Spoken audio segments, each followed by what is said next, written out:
Welcome to Rates and Barrels. It's Thursday, November 10th. Derek Van Riper here with Eno Saris as we continue our positional review series. Third base will be the position we focus on today. But first, an important question for Eno. How was Arizona? How was first pitch? It was a lot of fun. I stayed hydrated and got to see some games. First ever in the Arizona Fall League, a home run derby, which was weird because it went up against Game 6 of the World Series, which I was also watching. I had a moment where I was watching an 18-year-old first base prospect for the D-backs. I believe his last name is De Los Santos, and he looks as if he's 45 in the face. And a prospect that I talked to at the Fall League said he is not a baseball player. And he was hitting 117 mile per hour P missiles, out of the park, second deck, out of a small park. That was happening as Yordan Alvarez hit a 3-run homer? Yeah. In that game. So a little bit of strange cognitive dissonance, a little bit of kind of like what's going on here. And also at a scouting event to have a home run derby, which was massively popular, more popular than any other game I intended to, and maybe more popular than the All-Star game. Really? In terms of fan attendance. In terms of scouting, not super useful, although I was hanging out with a scout that mentioned that at least you can kind of see where people's power is. So Eduardo Julian, who was a surprising entrant into the home run derby, because he's kind of like a 20 home run guy maybe, that is all about on base. Like that dude gets on base. Anyway, Julian was in there, and he was trying to hit homers, and I don't think he even made it out of the first round. One of the things you could tell right away was his homers are oppo center. So like his swing when it hits for power is to the opposite field. So there was a kind of, for me, like, oh, I think he might be like sort of a 15 to 18 homer hitter in the majors, but maybe with a huge OBP. And wasn't like a negative, but it was like, oh, I see where his power is. Heston Kjerstad, on the other hand, who smacked the ball around in the Fall League and hit the ball hard every time I saw him. Real nice sound off the bat, which is one of the few scouting things I like to do. That sounded like 102 because they don't have all the Statcast numbers there. He was spraying it around in games, and then showed that he can golf kind of like low inside, low pitches. He can golf those out for homers. So that's an interesting combo. A guy who can kind of spray to all fields, might have good plate coverage, and then his power is sort of low inside. As a lefty, that's interesting because sometimes they try to back foot you. So if they're trying to back foot you with a slider and you've got low and inside power, you might hit homers that way. While I think his contact rates and his ability to spray the ball speaks well for his batting average. So I came away really excited about Heston Kjerstad. I think 2 years away because of myocarditis related to COVID. That's a tough situation to be in, and yet he was actually one of my favorites, maybe my favorite overall, which is saying something because Jordan Walker was there and he was everybody else's favorite. There was just something weird for me, and I didn't know how to put my finger on it. The types of players I like when I'm scouting, and it's definitely not my best foot forward, are kind of like, I've talked about it, like sort of fire plug, fire safety, fire hydrant, fire hydrant. Just like there's a plug word too. Anyway, spark plug. Yeah, spark plug, fire hydrant, like compact with whippy hands and like real fast bat speed. I really like that combo. I don't even know who the patron saint of that is, but just like when I'm watching, I'm like, ooh, I can see how fast the bat is, and I can see the hands look like they might be able to get to things, you know? So Walker's not that. Walker is a really big dude who looks, to my eye, stiff in his swing across the top. And I don't really see the hands for the variability. So to me, Walker is going to strike out 26 to 28% of the time in the major leagues. And I know that he gets to really good was it 90th percentile or max EV type stuff. He definitely has power, despite, to my eye, not having the greatest bat speed. I mean, it's weird. I think how you generate the bat speed makes different bat speeds look more, you know what I mean? Like if you're just like a really strong guy that comes through like this, like comes through kind of stiff, then maybe the bat doesn't look as fast, but is as fast as someone who kind of whips it through. You know what I mean? In terms of just how it appears. So I wouldn't be surprised if his bat speed is pretty good, despite what I was saying, but I do think he's kind of stiff. And it is interesting because he struck out 27% of the time at high A and 21.6 at double A, but he still had a 16.4% swing strike rate at double A. So I really see him as ending up on the higher end of that strikeout rate, 26, 27% of the time in the major leagues, maybe with a good walk rate and good power rates, but that makes him a little bit more of your traditional power threat guy with like a 250 average, maybe a 240 average, but with speed. So I don't know. I wonder if he's like immediately jumping into like the Nolan Arenado, like, top 5 is his position type guy. Like there was a little bit of like, I don't know if I don't know if I see as like a superstar here.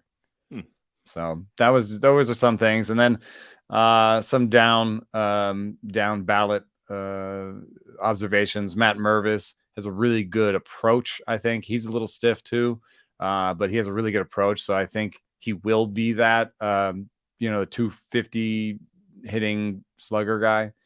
But he's seems really cerebral about his craft.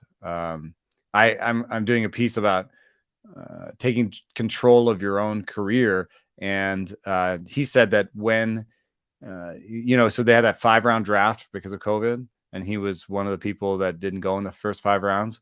And I said, well, that changed the power structure. Like you could go to any team you wanted to. They all had $20,000 for you. So how did you choose the Cubs? And he said he made a spreadsheet where he had the current, for all the teams that we're talking to, the current first baseman, his production, his age, and his contract status, their minor league first baseman and their production and age, and then also how many everyday position players they had produced out of their system in the last 10 years or something.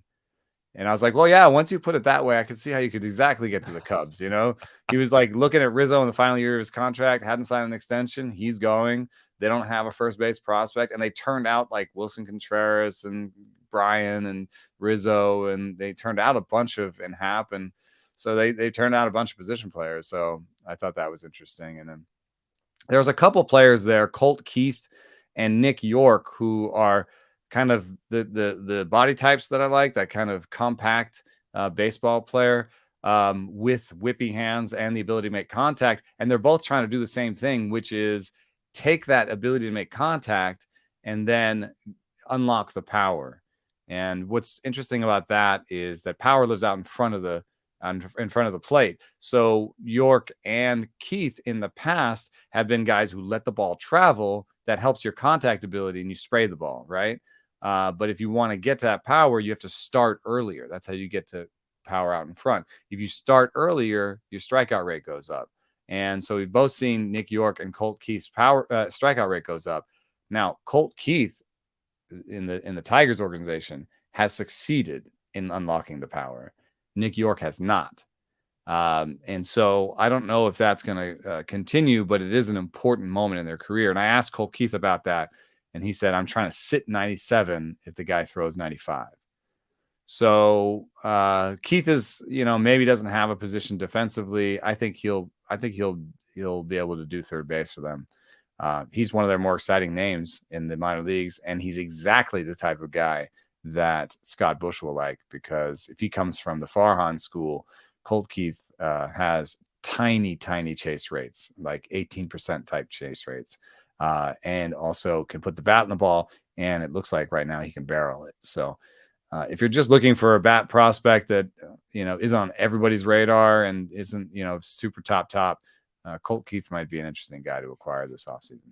Yeah, and I bet as more sites and more analysts update their prospect list, he's going to start appearing probably at the back end of the top 100 somewhere. I don't know, 50 to 100, somewhere in that range, depending on who saw him and what they like about him. But he was interesting to me just from a pure numbers perspective in season.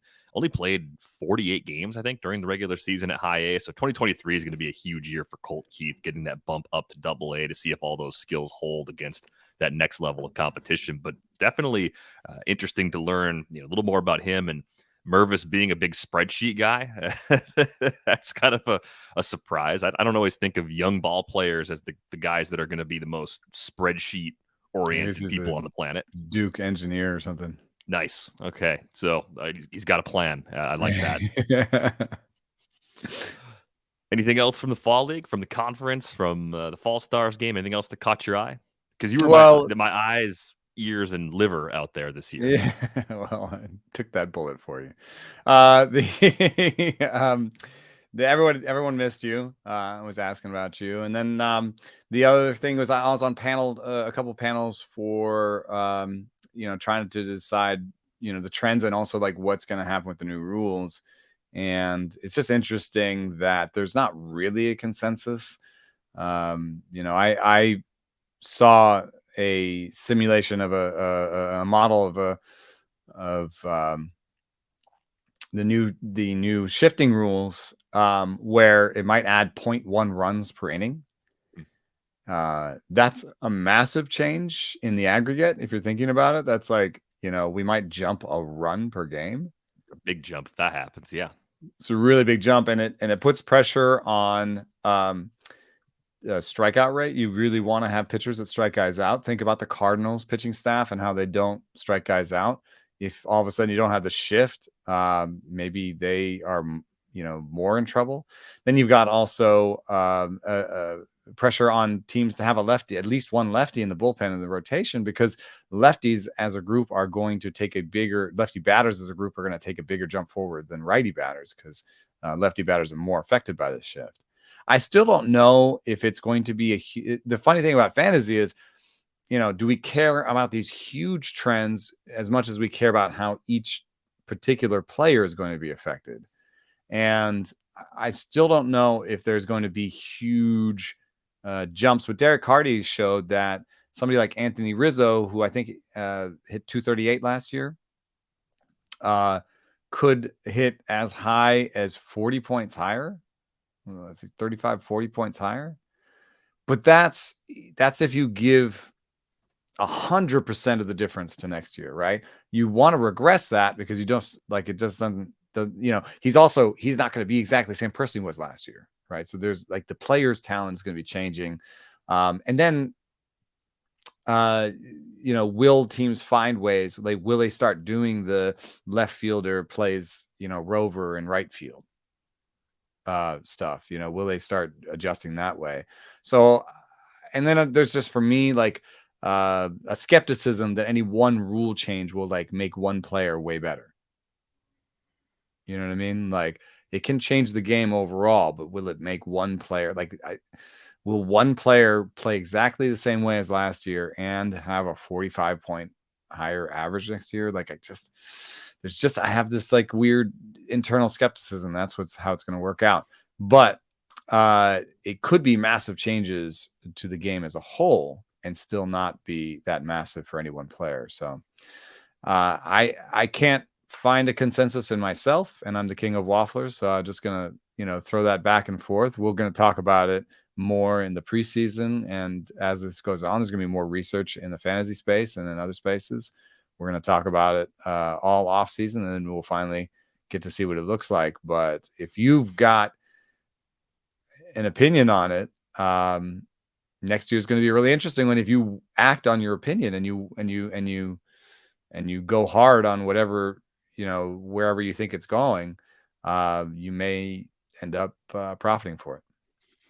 Yeah, so I wonder what the most common strategies are going to be. I think there's going to be a lot of people who look at hitters who lost hits to the shift, as we talked about, probably 2 months ago now. It's been a little while since we did that. I think that's going to be the main thing that a lot of people do on the hitting side. Seager, Olson, Freeman, Soto. Yeah, those types of players are going to get bumps, or people are going to try and punt batting average with a core of players like that, and then hope that they actually do really well in batting average and then have everything else covered, and that it's a crush year, a year where you can win an overall championship if you are right about something like that and you've got a bunch of players that kind of fall into that bucket. I do think the possibility of people pushing even harder on strikeouts is kind of interesting, because it wasn't necessarily something that I've seen in the early 2023 drafts yet. But as time passes, as people think more and more about how next season could be different, maybe that'll be one of the corrective actions. We'll see strikeouts go at even more of a premium on the pitching side. It also runs counter to some of the newest research when it comes to pitching. If you think about it, something like Stuff Plus is trained against run value, and so there's inherently a decision being made there by the model to say, we're just looking like to kind of not throw dips defensive independent pitching out the window, but to say maybe it's not completely right. Like if you think about it, if you train your model against run value, you're saying, how do pitchers get outs, right? And you're willing to consider command, locations. You're willing to consider like home run suppression, which people are like, maybe that exists, maybe it doesn't. You're willing to consider it hit suppression, which for a long time people think didn't exist at all. That's dips. Dips says pitchers have no control over hits. Once the ball's in play, it's 30% of the time it's a hit, no matter what.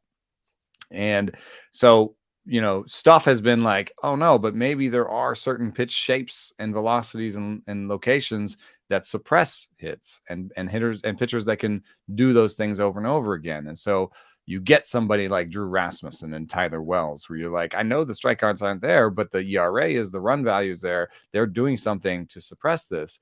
So that's interesting to think about, with regards to now there's more pressure on strikeout rate because of shifts. And the fact that Stuff Plus has only been trained on 20, 21, and 22 in terms of that's the training data, right? So that's a different time than before, and now that's coming out. This is going to be a different league. So as soon as we can start, putting more 2023 training data into the model, it'll get better again.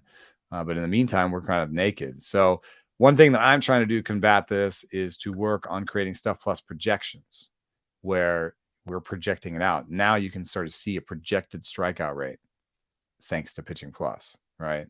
And it'll be an overall projection. So you can kind of start to make some of your own granular decisions. You can sort by projected strikeout rate by Stuff Plus, as opposed to the other models that are out there. And then you can still kind of hew close to strikeout rate, but still get benefit from Stuff Plus. Yeah, a lot of exciting stuff ahead in these next few months. And before we start looking forward, we will continue to look back and take the last few drops that we can out of the 2022 season, the last few things we can learn before we move on to 2023. So the main focus today is the third base review. And I was a little bit underwhelmed looking at the top end of this pool, because the best players at the position mostly did what they were supposed to do. Jose Ramirez, he was exactly the player you thought, and could have been even better if not for the thumb injury. Rafael Devers, Manny Machado did what you expected. There was a late second half fade that we'll talk about with Devers, but up and down through the first 6 or 7 third basemen on the board, it's almost like they earned exactly what they were expected to, one after another. It's the weirdest position, because it's almost chalk, right? It's the chalk position. There are almost no surprises. I'm picking this number because it makes my point, but if you could see the spreadsheet that the DVR has made for these episodes, it's so clear. $19 earned value, right? So $19 earned value among third basemen. The only people that created $19 of value at third base are the first 7 players that were drafted and Brandon Drury. That's it. And Brandon Drury was very last. Brandon Drury was just a pure afterthought during draft season and then an early season pickup most places. But this was not the position for surprises. This was not the position for sleepers. This was not the position to be like, oh, I'll wait on a guy. It did not work out if you waited on a guy. Josh Donaldson at 168, $3.70 value. Juan Moncada at 159. What was it? I'm lost him in there. Negative -$1. Yeah. Luis Urias, one of my favorite sleepers, only $3. Gio Urshela, Patrick Wisdom, Eugenio Suarez. There were some late guys that had some strikeout issues or some power issues that weren't sexy, but you knew we're going to get playing time. Those guys, returned double-digit value. But do you think of them as sleepers? They were just kind of like, oh man, I missed everybody. Mm-hmm. I guess I should take this guy. Or like guys you'd have in a DC because they had multiple positions, where you're like, ooh, Gio Urshela can play third and short. I like that. So, there are ways to describe them, but like in terms of like a true sleeper at the position that was going to outperform his draft costs. When I think of sleepers going in, who do you think of? I think of Brian Hayes, maybe Anthony Rendon in a way, like sort of a, bounce back sleeper type.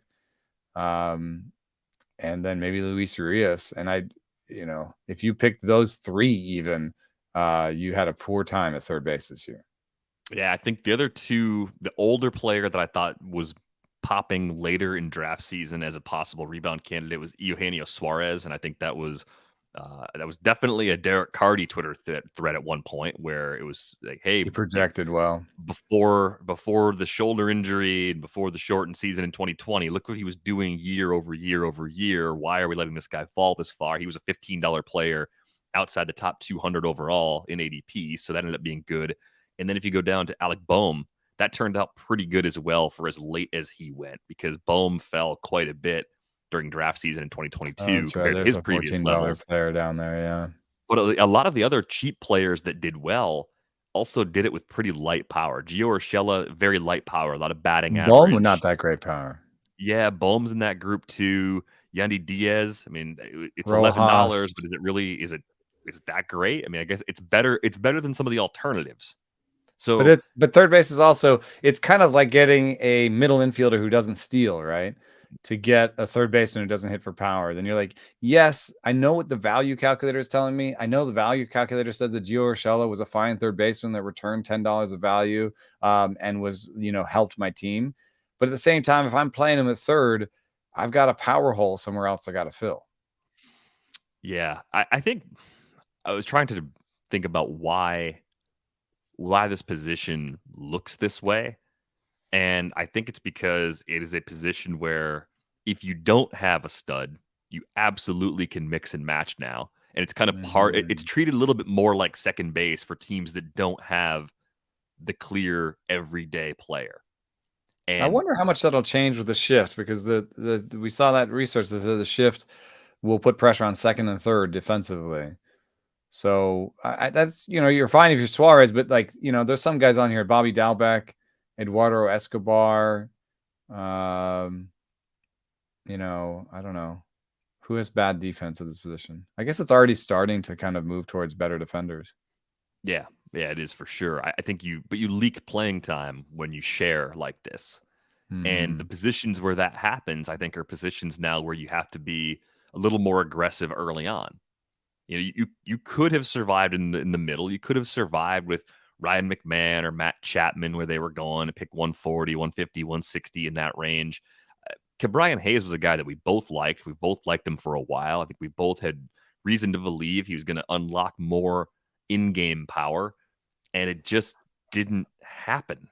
And it's frustrating because I think they're still going to give him another full season to figure it all out, Nice. if not more. I think I'll probably have shares again. I mean, I just love that he steals bases, and I think he'll hit for a better average going forward, considering the strikeout rate. And then the raw power is still there. I don't know why the barrel rate keeps going down. That doesn't make any sense. The barrel rate keeps going down, and the max EV keeps going up. Like, what is going on? I know it's too many grounders. I get it. But his grounder rate also went down from 57% in 2021 to 49% this year. Like, all the indicators for me are going in the right direction. Still has a good chase rate, still has a good contact rate, really good contact rate, and still has good max power. The only thing that's not there is the barrel rate. Like, he's got to unlock that. Andy Haynes, help me out, man. Unlock this. Unlock this. Very, very frustrating, though, because, the barrel rate going down in the face of other things getting better is just puzzling. You would have thought this was the year where you'd start to see some improvement. So maybe you get more of a discount on Hayes relative to where he was going in 2022. That's definitely a possibility. But seeing how this played out, are you going to continue to be aggressive in the early rounds? Is getting an elite third baseman one of your core roster priorities? Seems kind of like that's what this is just screaming at me. Although I guess I would point out that there was a middle class. Muncy, Turner, LeMahieu, McMahon, and Chapman. Like, it really was chalk, but you could survive in the middle class too, because as long as you missed that Anthony Rendon landmine, Muncy, Turner, LeMahieu, McMahon, and Chapman averaged basically $10.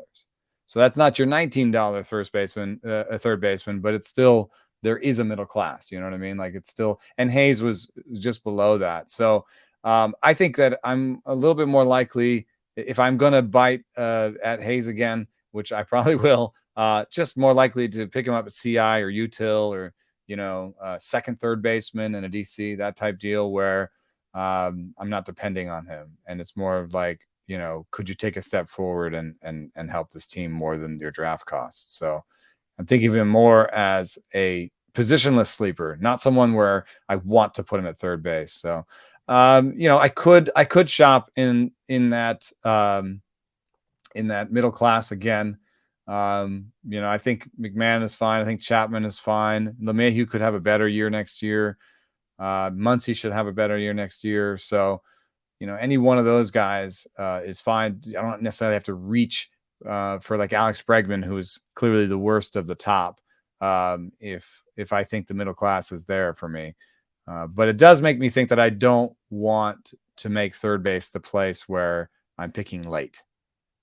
I want to stay out of the Bobby Dahlbeck, Jonathan VR, Heimer Candelario, Luis Urias, Nicky Lopez, Josh Harrison, Bobby that whole group. Like, I don't want to be shopping down there. And Donaldson's going to be in there this next year too. So I want to get my third baseman before pick 200. That's almost a real rule. That's almost a fast rule for me. Donaldson's going to go really late. So if you want to take a chance third baseman in a DC. Yeah. I mean, pick 400 is a possibility for him. So I think there will be some young players getting opportunities. We saw, Bobby Witt Jr. added third base eligibility. So they'll at least have it for this season. He's up in the first round. And there are people in that organization that think he's going to end up there long term. Now, in the short term, I don't really see a real defensive problem, but the fact that he split games there in his first year and people in the organization think he's going to end up there, you kind of, where the smoke, there's fire. Like, he may, in a keeper league, it's something to think about. He may not be at short for a super long time, but he's an impact bat. So I don't know how much you care. So the really early 2023 ADPs, Jose Ramirez, early first round, Witt, top 10, Machado back at the first round. Now, he basically was a first rounder going in the second round this past season. Devers hasn't really moved at all. Austin Riley kind of backed up 2021. I think maybe I was in a large group of people that believe this. I thought 2021 was going to be the best possible season from Austin Riley. He came out, hit 5 more homers, and proved that it actually might not be his best season. He could have one more level or more seasons that are similar in quality to these last two. Arenado's inside the top 50. And then you get this big drop. Bregman, even with what he was doing in the postseason in early drafts, has been discounted. I think he's going to start moving up because it's become increasingly clear that for the better part of the last 2 seasons, he wasn't healthy, but for the later part of this one and the playoffs, he actually was, and the performance was coming back to the previously expected levels. Yeah, it's true. And, Bregman and Machado both give me this an interesting vibe, which is they're really good players. And Machado is going to end up top 3 in the MVP race. With like these weird soft barrel rates. I don't understand it.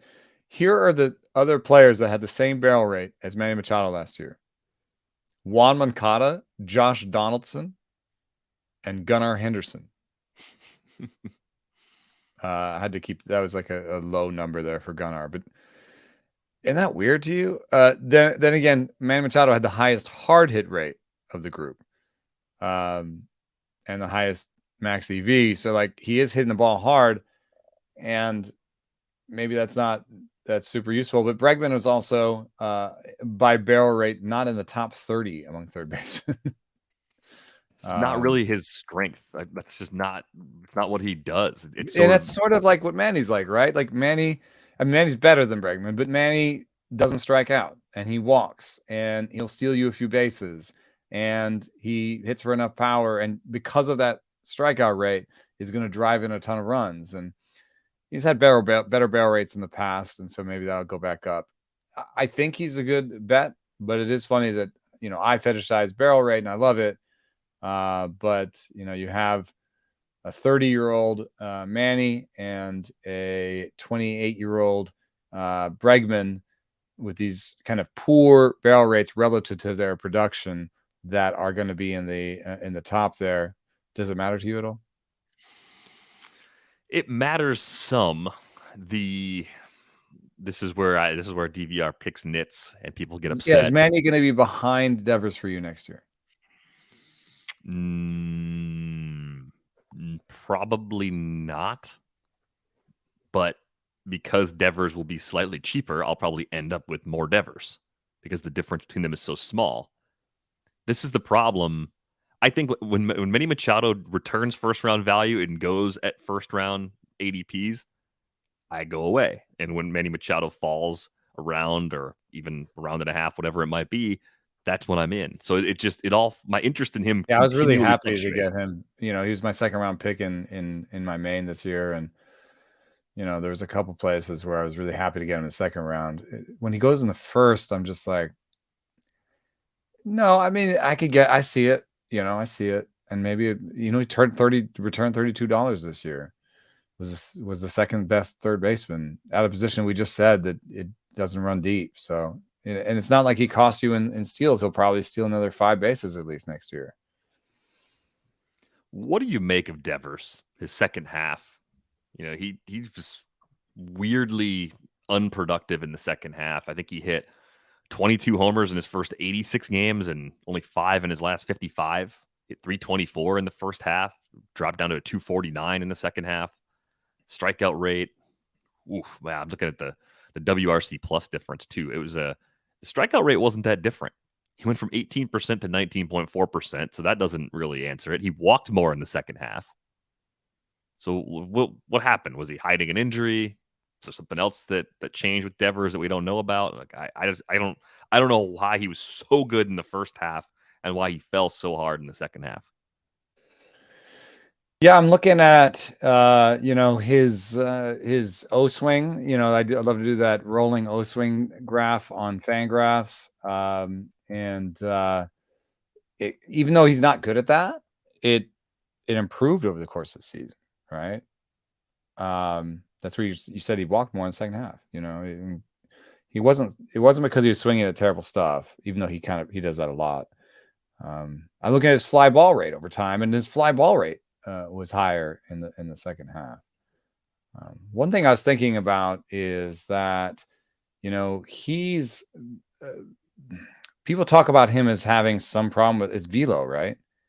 Like he's a guy who hits secondaries well, but I think the book on him is to kind of buzz him, to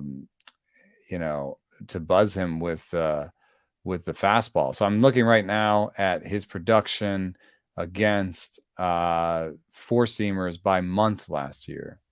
Four seamers over 96 miles an hour. And he slugged on four seamers over 96 miles an hour. He slugged 125 in August and 143 in September. And in a related matter, those were the 2 of the 3 months he saw the most four seamers over 96. So I think that's a big part of what's going on. Now, wasn't there some injury, like a hand injury, or was that the year before? Scrolling back through the updates now because I don't remember anything being reported that kept him out for a long time. He had a hamstring injury that cost him some time in July and the very first So couple it was days of August, but it it was wasn't a it was long injury. 21 when he had a hand injury, like in the playoffs and stuff. Yeah, it must have been 21. Back injury a little bit in July. It was Well, called lower back pain back in early July. he slugged 923 in May and won 167 over 1,000 in June against four seamers over 96, and then he just went in the tank. So, let me look at where these are actually placed. So the four seamers he saw late, okay, they were above the zone and high and tight with a little bit out. Let me see when he was slugging well in June. Where did he see them? They were. Oh, that's interesting. They expanded the zone above the zone on him. That's interesting. So later, when he was slugging really poor on four seamers, they were outside of the zone up. So when they were pitching him up, they went outside of the zone, and it looks like he was still swinging at them. That's what I see in August and September. So he's expanding the zone on pitches, especially up out of the zone, and it's going really poorly for him. Does that raise the level of they've figured him out? Took a little time to do it. I mean, the book was always on him that he was really good, but he chased, right? That's a but that I've said every time I've talked about him, I think. Mm-hmm. Oh man, that's difficult.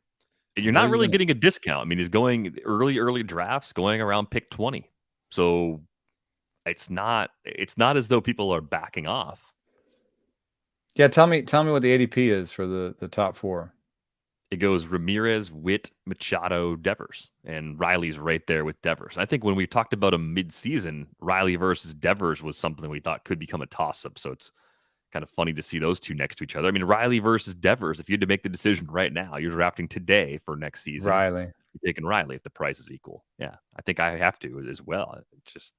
So I have Devers as last of that group, I think. And How about Devers versus Arenado? There's a 30 pick difference right now in terms of where they're going. That's probably a bigger difference than there should be. Yeah, I think I would just look at Arenado and be like, I'm gonna pass. There is a little bit of a game of chicken there, right? So that's really interesting. So Devers is the last of like sort of the elite group, and then you've got a 30 pick difference to Arenado, and then Bregman's going to be around Arenado somewhere. He'll get there. He's 35 picks behind him now, but I bet he'll close some of that gap. So you're gonna look at Devers and be like, I like him. The auction calculator says I like him, but I've got this thing about, oh man, like they really kind of figured him out late last season. I'm gonna pick something else. I'm gonna pick a closer here or a starter. I'm gonna do something different because I think I can go get Arenado and Bregman, in the next round or in 30 picks. Yeah, next round because you had to finish your round and then whatever, right? So. Yeah, I'll just take Arenado or Bregman the next time we come around. What if they both go? Then you're in the middle class. Then you just took a dive from Bregman to Muncy or McMahon. Yeah, you're back to the guys that either got hurt last year or have some kind of major flaw, or the younger guys who just haven't done it for very long. I mean, Gunnar Henderson. Then you have to be like, you have to not only be willing to wait for Arenado and Bregman, which I think is defensible and fine, but know that there's a risk that you are taking a a third baseman around 150 that's you're hoping will give you $10 value. I think I'd rather have an early third baseman, but I'm also not going to panic because I think there are some mid-tier players that are good enough. I think when you look back at the consistency we were talking about, Matt Chapman was fine. Matt Chapman's Yeah. not really going that much earlier McMahon than he was did last year. fine. Turner Mc- returned $12 somehow. McMahon's cheaper. I still believe in Anthony Rendon, so yeah, I'll wear the doofus crown on this one. He hasn't been playing. He's been hurt. Like I just don't. I don't Yeah. think he has a skill set that's going to just collapse. I think it's just a matter of staying on the field. If he stays on the field, you get him at pick 200. You're going to be really happy with that. If Yeah. he's broken all the time and he's a younger version of Josh Donaldson, well, I'm really sorry for that. But I think he's in my group of, oh crap, I don't have a third baseman early. What combination of players am I going to get in the middle rounds who I think can bail me out of it? And I don't think you would. Clearly, you would not take Rendon as your starting third baseman without someone else who's third base eligible as part of your core. You need to get a second one. I hope that's very clear and obvious. But the But fact then that you're like, if you're looking back at last year and you come out of the draft next year with like Rendon and Brian Hayes, and you're like, oh, looks, I got the old guy and I got the young guy, and I'll be fine. Look back at last year. You're way behind your peers. I am the golden retriever on this show, and I thought that was a good idea. So That's all. If it was a good idea last year, I'm going to try it again. I'm going to try it again at a discount. There's another interesting thing that came out of the panels I was on. Rob Silver was talking about how the NLDH created not specifically 15 $5 players, but basically the value that you would get from 15 $5 players, right? By opening up this new roster spot. So that made me think that around, and then you have to think about just how tough pitching is around $5. I'm not as interested in those players anymore on the offensive level. I think around $5 projected value, I'm more likely to take the pitcher and then hope I can just find a $5 player. And looking back on this situation, I think going into the season, you would have projected Juan Moncada as easily a $5 player, right? And Brian Hayes and Josh Donaldson and Eduardo Escobar, all those guys that went between 150 and 200, you would have predicted as $5 players. Some of them ended up as $5 players. A lot of them didn't. I think that's super fungible. At that point, you might as well just go down to the Eugenio Suarez, Gio Urshela, Pachter Wisdom crowd, Ha-Seong Kim. It's like, I think, and over the course of the season, those guys are bubbling up. If you just held on to Josh Donaldson at third base all season, that is rough, dude. Getting $3 out of your third baseman is rough, especially since that cost you the chance to get a pitcher there. So that's just a little asterisk, is that the $5 position player has become less valuable to me because of the NLDH. It's kind of a philosophical question. Do you find it more difficult to cut a player like Josh Donaldson, someone at least on the wrong side of 30? I realize he's even a few years older than that.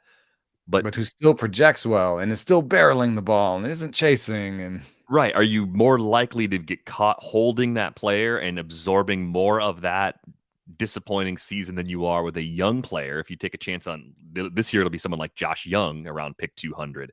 Are you going to be quicker and more willing to cut the high ceiling young player if it's not working out? I mean, and that's assuming you don't get the obvious cue of option to AAA, which then is clear in a mixed league drop indication. But like Bobby Dalbec, man, yeah. I never would have held on to Bobby Dalbec, and Heimer Candelario. I never would have held on to him in like an NFBC situation. I held on to him in some keeper situations, but those guys I would never have held on to. I don't think I held on to Urias, actually. I think I dropped and picked up Luis Urias a couple times over the course of the season. Like I was like, I'm not hanging around for this, But there were some leagues where I held on to Josh Donaldson and Juan Moncada too long. And they Yeah. just make you. That's another reason why I think the $5 player is a little bit of a siren song. It's like, oh, $5 of production. This is actual production. It's real production. Except there's 15 new $5 players, and like they're much more fungible than you might think, especially since projections around that spot. It could be $5, it could be $0, and the projections wouldn't be necessarily that wrong. You know what I mean? Like there's the error bars on it. A $5 projection means that he could be anywhere from 0 to 10 without really breaking the projection system, and that means there's a lot of zeros there. There's a few other pop-up guys from 2022 that will be much earlier picks going into 2023. Jose Miranda is a top 150 guy now going into next season. I liked him a lot as a prospect, as a guy that really did well in the upper levels of the twin system, and it seemed like there were some opportunities for him. So I had him a few places. I didn't have him everywhere because it wasn't crystal clear at the beginning of the season. Ended up being 15 homers in his rookie season. We saw enough homers in 2021. It was 30 between AA and AAA and 127 combined games where I can talk myself into one more level being a possibility for him. I'm curious. Even though the max power and the barrel rates aren't amazing. Right, but we see that from other players, the position, and we kind of look past it with them. So I guess it's a question of, do we trust the playing time enough for Miranda to say, yeah, let's go ahead and let's do this again. Let's get the follow-up year, because there could be 20 plus homers there as he enters the season as a clear-cut starter. I think I do. With that, it's a poor chase rate, poor walk rate, poor defensive value, not great barrel rate. So there's a lot of negatives there. However, that is a plus contact rate and probably enough power to hit 20 to 25 homers. And if you think about the Twins, I know that they've put up good offenses, but I think they need to put a premium on offense, as they are currently constructed. Now, can they spend that Correa money on Correa again or somebody else? That's certainly possible. But as they are currently constructed, I need Miranda at first base. I don't want Luis Urias at first base. I want Kirilloff in the outfield. So I think he's fine. I think he'll play, especially since DH is open for them now. Miguel Sano is gone. Yeah, that helps a lot too, just in terms of having a few spots to play. Miranda and Alex Kirilloff, if he's healthy, or Trevor Larnach, like those guys all should have larger roles over the course of 2023. Somebody might lose out of their group, considering, Miranda, Kirilloff, and Larnach are probably all competing for DH, left field, and first base. Now you're saying, hey, there's three guys, there's three jobs. That's fine. But that assumes no more moves, and also no more moves at first base where there are guys out there. They could sign like Jose Abreu. Would that be that weird for this team? It wouldn't be, I don't think. No, probably not. I mean, they've got to figure out what they're going to do at shortstop, whether that's eventually turn it over to Royce Lewis and just, with Correa being a free agent, just saying, we're not really going to replace him with the other free agents. We're going to replace him internally. They need to spend money on coming pitching. Off a second ACL tear, right? Yeah, so it's just hard to rely on him, at least from the start of the season. I can't imagine he's 100% on opening day. That would be an incredible recovery. Hopefully he can make it, but I don't think they would bank on that. That seems like a pretty risky thing to do. Polanco moving back to short is not something that most Twins fans want to hear about. No, they do not. I do like Josh Young, though, of the young players. I get the sense that the Rangers are going to turn that spot over to him, and we've talked about this before. If not for the foot injury and the time he's missed, he probably would have debuted a lot sooner. I think he saw so little time in the big leagues that it's difficult to even take much away from the results. I know he struck out 38% of the time for the brief time he was with the Rangers this year, but we're talking about 102 plate appearances. And even also the time at AAA, injury, right? Yeah, even the time at AAA this year didn't look nearly as good as what he's doing at AAA a season ago when he was healthier by comparison. I'm looking a lot more at those 2021 numbers and thinking and projecting off of that as opposed to what happened this year. It'd be interesting to think about when you draft, and we talk about spring training numbers not meaning anything, but however, they're still playing baseball. And, I think it's a little bit overstated how people say, oh, it's inconsistent competition. Young will probably be playing the early innings, right? Like if you've ever watched a spring training game, there's the early innings and late innings. Young will probably be starting the early innings, so he'll probably be hitting against decent pitchers, right? And it's baseball, and it's high level baseball still, and it's information. And one of the few things that comes out early is strikeout rate. So if you want to watch for something on Young, watch his strikeout rate in spring training. It may seem like, oh, I don't care about spring training, but we might get signal out of that noise. If he's striking out 20% of the time in spring training, I'm a lot more interested. You know what I mean? That looks a lot more like the Josh Young we saw pre-injury. He's striking out 20% of the time in spring training. I'm not necessarily projecting him for 20% in the regular season, but he might beat that 28% projected strikeout rate he's got right now. And then if he beats that 28% strikeout rate, then he beats the 237 average he's projected for by Steamer. And if he beats the 237 average he's projected for, he's a 250 hitter with 25 bombs next year and probably some stolen bases. And that probably looks in like the middle third of a good lineup too. Yeah, so that looks like somebody I want. I like the chase rate. I like the barrel rate in the short sample last year. I like the minor league numbers. Yeah, I like him. So I think if I'm in that mid tier, he's among the players that I'm going to try and pair with someone who goes a little earlier because I want some ceilings, and some of the mid tier guys don't necessarily have a lot of that. And by the way, the first player I thought of when you said spring training stats and not completely dismissing that. Remember Cody Bellinger's spring in 2022, 18 strikeouts and 36 at bats. I mean, the warning signs were there. And I was more on the side of, oh, come on, he's just a little rusty. He's still dealing with the long-term effects of that shoulder injury. I'm sure I tried to convince myself that MVP Bellinger was just around the corner. And, well, that was actually a pretty good red flag. There's a really good piece on... Oh, man. I want to get it right. I wish I knew what you were talking about because I could help you, but I don't. Prospects Live? I think it's Prospects Live. Does Matt Thompson work at Prospects Live? Yeah. Yeah? Okay. Pretty sure, yeah. Yeah. There's a really good piece on Bellinger, and it ended up being not so much the shoulder injury as a foot injury that he had. And the person who wrote that piece just got hired by the Dodgers. So I recommend looking that up. Prospects Live, Cody Bellinger. I'm a forever Cody Bellinger apologist. I will pick him 3 years from now when he's on his third team. The other name that I was just circling, the San Francisco Giants have a big choice to make right now. They are looking at Evan Longoria. They can pay him $5 million, I believe, to go away, or $13 million to play for them next year.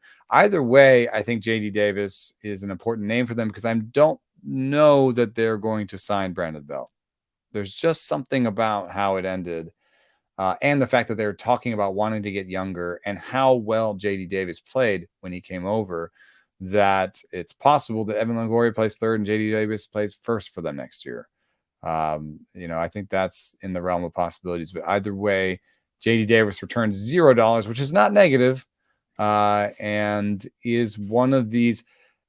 Is he almost like Drury-esque? He has a lot of similarities. Why did I think of him when we were talking about Drury? It's a veteran who can do certain things and it has opportunity. He's a barreler that can play probably multiple spots in the infield if needed. Likely the two corners. Universal DH definitely helps him. No doubt about that. And the question is, can the Giants get the strikeout rate closer to where it was pre-2021? Because he's been above 30% going back to the start of the 2021 season. Prior to that, we saw a 24.5 back in the shortened year. We saw a 21.4% back in 2019. So it seems like it's in there, but he is going to be 30 years old in April. So, or is he a guy that can hit the ball hard enough that he can strike out 30% of the time and still be valuable? I mean, last year he had a 56% hard hit rate. Easily a career best. It's got to be. Let me see where that would be. if oh my God, if he qualified for the batting title, that would have been third best in baseball behind Aaron Judge and Yordan Alvarez and ahead of Kyle Schwarber. That's pretty good. That is pretty good. I take that. I will take that. So that is enough for me to put JD Davis as, I don't know if I'll push, like I think about DCs with a player like this, you know what I mean? Sure. Like, is he like a second first baseman or is he a third first baseman?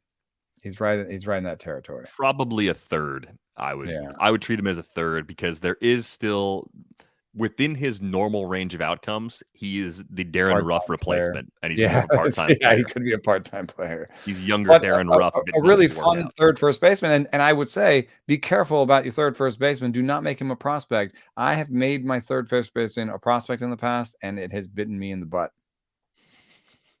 This is what we've been talking about, right? First base and third base. These are places where you can go into part-time play, and it can get hairy early. There's usually a guy in the organization, an older player, that can play both of those spots well enough. Yeah, with power and an ample glove. Like that's sort of the way it goes. Just someone who's good enough if you are bad to take your job. Even if they're not good enough to be the long-term solution. I had no use out of Lewin Diaz as my third first baseman in DC's last year. I would recommend going in a different direction. I do think this is a better year for the young third baseman, though. We'll count Gunnar Henderson as part of that. Josh Young's part of that. Jordan Walker, even though he's going to probably move into the outfield to get that playing time because of Arenado. He looks like he's third base right out of the Arizona Fall League into playing time. Yeah. Right. So he's a third base eligible player that we're pretty excited about that can do some things outside of the top 200 in early drafts. We'll see what kind of happens there. Brett Beatty, I'm really interested to see if the Mets want another stopgap on the roster, a short-term bridge to possibly wait a little longer on him. But I think there's a chance he could just open up the year as the starter at third base, or at least open up the year with a large share of the job at third base with a chance to earn the everyday role. Yeah, especially because it's a team that, frankly, is a little bit bloated, like financially, right? Like how much more can they spend? And they've got Escobar on the roster, and he's. Would you say he took a step back last year? I mean, I think at least he took a step back defensively. Offensively, he was kind of where he was last year, but in terms of at least Fangraph's defensive value was his worst year of his career. And that I think passes a little bit the eye test for me. So Escobar, for me, I want to be pushing him towards, especially in light of the whole shift thing, right? I kind of want to be pushing him towards places of lesser defensive value. So I think that means you could. Did I just boop up for you? A little bit. Yep. Got a little bit of a robot thing going on, but you're back. Over again. No, I went to the wrong hot corner. Stupid. Especially with the shift this year, I feel like Eduardo Escobar, you kind of, we're putting more defensive pressure on third and second. We may want to push Escobar not necessarily into DH, but closer to roles where his defense doesn't matter as much, is what I'm saying. So if that's true, then you play Escobar at DH, and you maybe start a game with him at third base or something and move him somewhere else depending on what's going on, and then Beatty becomes a better defensive player for you at third base, I would assume, given that Escobar's defense is falling off. So there's some moving parts. There's also right now McNeil is listed as playing half the time in right field ahead of Mark Canha. If that's true, then you can move Escobar to second and play Beatty and just play McNeil as an outfielder. That's a possibility. Or play Beatty in the outfield. So right now, Beatty is projected at 16% of the playing time at third base by Fangraphs and 20% of the time in left field. That suggests to me like that's a decent opportunity for him to start the year with them. Yeah, and for me, the big part of why I believe is because at AA, among qualified hitters, Brett Beatty had the highest WRC plus at the level this season, 160 WRC plus. I think there's a another to-do list item for you in spring training, if you can wait, is for Beatty. I think it's plate appearances. Yeah, how much are they running him out there? Yeah, if he leads the Mets in plate appearances, they're trying to give him a good look. And yeah, I guess then I would then look over at results, and I don't look over at results and say those results are the results he's going to get in the league. But if they're giving him a lot of playing time and he's playing well, that just looks to me. That's sort of, remember Julio Rodriguez? It's like, oh, they're giving him a ton of playing time and he's playing awesome. Like at some point you're like, should we just put him on the roster? That way. Yeah. Should we just start the season with him? Like, why are we going to send him down? There was some point during the offseason, I looked at the Mariners projections for last year, and Rodriguez was projected to be their third or fourth best hitter by the bat. Right, I looked at him like, they want to go to the playoffs this year. They kind of need to just let him play and make sure that he's not that good.